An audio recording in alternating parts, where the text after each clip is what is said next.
എല്ലാവർക്കും സുഖമാണെന്ന് വിശ്വസിക്കുന്നു. PM കിസാൻ സമ്മാൻ നിധിയുമായി ബന്ധപ്പെട്ട ഏറ്റവും പുതിയ അറിയിപ്പുകളാണ് ഈ ഒരു വീഡിയോയിൽ നിങ്ങളുമായിട്ട് പങ്കുവെക്കുന്നത്. വീഡിയോയുടെ വിശദാംശങ്ങളിലേക്ക് കടക്കുന്ന മുമ്പ് കൂടുതൽ ആളുകളിലേക്ക് ഇൻഫർമേഷൻ എത്താൻ ഷെയർ ചെയ്യുക, ലൈക്ക് ചെയ്യുക, ഫേസ്ബുക്കിലൂടെ കാണുന്ന ആളുകൾ ഫോളോ ചെയ്യുക. വീഡിയോയുടെ വിശദമായ വിവരങ്ങളിലേക്ക് വരാം. പല വാർത്തകളും കണ്ടതിന്റെ അടിസ്ഥാനത്തിൽ നിരവധി പേരാണ് KYC നടപടി വീണ്ടും ചെയ്യണമോ എന്ന് ചോദിക്കുന്നത്. PM കിസാൻ സമ്മാൻ നിധി വാങ്ങുന്ന ആളുകളോട് എല്ലാവരുമോടുമായി KYC ചെയ്യുന്നതിന് വേണ്ടി ആവശ്യപ്പെട്ടിട്ടില്ല. ആധാറുമായിട്ട് അക്ഷയയിലെത്തി KYC ചെയ്യണമോ എന്നാണ് പല ആളുകളും ചോദിക്കുന്നുള്ളത്. പക്ഷേ കേന്ദ്ര സർക്കാരിന്റെ ഭാഗത്തുനിന്നോ PM കിസാൻ വെബ്സൈറ്റിലോ ഇത്തരം ഒരു അറിയിപ്പ് വരാത്തോളത്തോളം കാലം അങ്ങനെ ഒരു ഔദ്യോഗികമായിട്ടുള്ള അറിയിപ്പ് വന്നിട്ടില്ല. എല്ലാവരും KYC പൂർത്തീകരിക്കണം എന്ന തരത്തിലുള്ള അറിയിപ്പ് ഇതുവരെ എത്തിയിട്ടില്ല. മറിച്ചുള്ള വാർത്തകൾ വാസ്തവ വിരുദ്ധമാണ് എന്നുള്ള കാര്യം കൂടി ഓർമ്മിപ്പിക്കുകയാണ്. PM കിസാൻ സമ്മാൻ നിധി 23ാമത്തെ ഗഡു ഒരു പ്രശ്നവും ഇല്ലാതെ കിട്ടിയിട്ടുള്ള ആളുകൾക്ക് മസ്റ്ററിംഗ് കൂടാതെ തന്നെ അടുത്ത 24ാം ഗഡുവും ലഭിക്കുന്നതാണ്.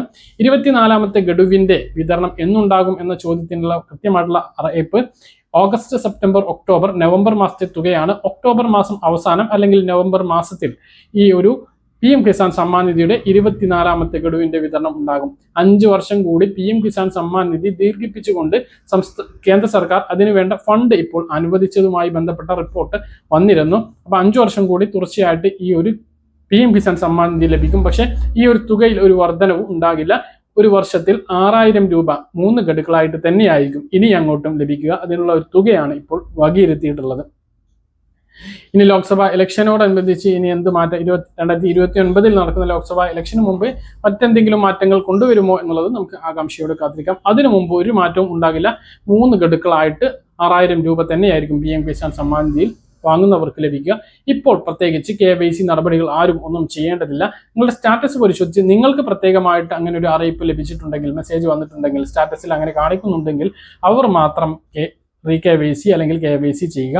അല്ലാത്തവർ KYC നടപടിക്ക് വേണ്ടി അക്ഷയ കേന്ദ്രങ്ങളിലോ CSC കേന്ദ്രങ്ങളിലോ ഇപ്പോൾ പോകേണ്ടതില്ല. അത് ചെയ്യാത്തതുകൊണ്ട് ഈ ഒരു തുക മുടങ്ങില്ല എന്നുള്ളത് ഓർമ്മിപ്പിക്കുന്നു. ഔദ്യോഗികമായിട്ടുള്ള അറിയിപ്പ് വെബ്സൈറ്റിൽ വന്നാൽ കൃത്യമായിട്ട് നിങ്ങളെ അറിയിക്കുന്നതാണ്. മറ്റൊരു പ്രധാനപ്പെട്ട കാര്യം അഗ്നിസാർ കർഷക രജിസ്ട്രേഷൻ ആണ്. അത് ഇപ്പോൾ നിർബന്ധമില്ല എങ്കിലും ഭാവിയിൽ ഈ ഒരു തുക ലഭിക്കുന്നതിന് വേണ്ടി നിർബന്ധമാവുന്നതാണ്. അതുകൊണ്ട് തന്നെ തീർച്ചയായിട്ടും ആ ഒരു കാര്യം എല്ലാവരും ചെയ്യുക. അഗ്നിസാർ കർഷക രജിസ്ട്രേഷൻ നിർബന്ധമായിട്ടും ചെയ്യുക. പിന്നെ ഫസൽ ബീമ യോജന കർഷക ഇൻഷുറൻസ് വിള ഇൻഷുറൻസ് പദ്ധതിയാണ്.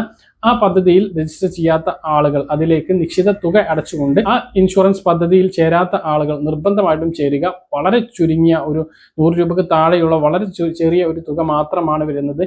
എന്ത് തരത്തിലുള്ള കൃഷിനാശം സംഭവിച്ചാലും അതിനുള്ള നഷ്ടപരിഹാരം കേന്ദ്ര സർക്കാർ നൽകുന്നതാണ്. കർഷകർ ശ്രദ്ധിക്കേണ്ട മറ്റൊരു പ്രധാനപ്പെട്ട കാര്യം SMAM പദ്ധതി പ്രകാരം കാർഷിക ഉൽപ്പന്നങ്ങൾ, കാർഷിക യന്ത്രങ്ങൾ പകുതി വിലക്ക് 80% വരെ വിലക്കുറവിൽ ലഭിക്കുന്നുണ്ട്. അതിനു വേണ്ടിയിട്ടുള്ള അപേക്ഷകൾ തുടരുകയാണ്. സെപ്റ്റംബർ 15 വരെ ഇതിലേക്ക് അപേക്ഷ സമർപ്പിക്കാവുന്നതാണ്. കർഷകരും PM കിസാൻ സമ്മാൻ നിധി വാങ്ങുന്നവരും അറിഞ്ഞിരിക്കേണ്ട വളരെ പ്രധാനപ്പെട്ട കാര്യങ്ങളായിട്ടുള്ളത്. പറഞ്ഞ കാര്യങ്ങൾ കൃത്യമായിട്ട് മനസ്സിലാണെന്ന് കരുതുന്നു. ഇതുപോലുള്ള ഇൻഫർമേഷൻ ലഭിക്കാൻ ചാനൽ സബ്സ്ക്രൈബ് ചെയ്യുക, ബെൽ ഐക്കൺ എനേബിൾ ചെയ്ത് വെക്കുക. മറ്റൊരു വീഡിയോയുമായി നമുക്ക് കാണാൻ.